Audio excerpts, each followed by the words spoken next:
Today mag-hatch tayo ng BBS, that is rock salt.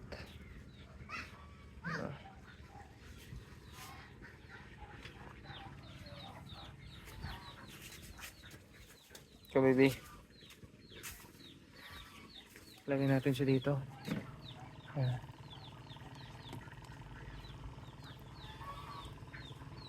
And ang ating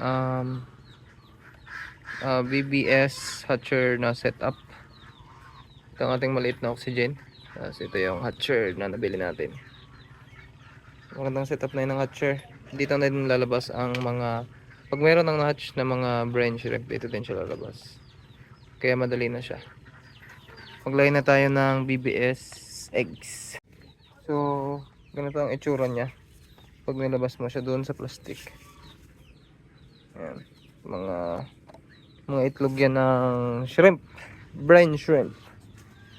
And ilalagay na natin siya dito sa ating hatcher. Ayan.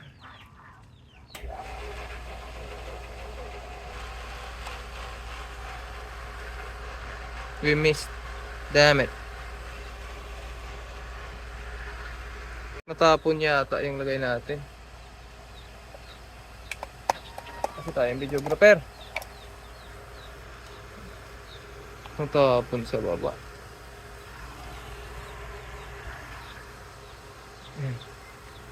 So we'll wait for 26 to 36 hours for that. Tapon lahat. Ayan na, may laman isa. Up!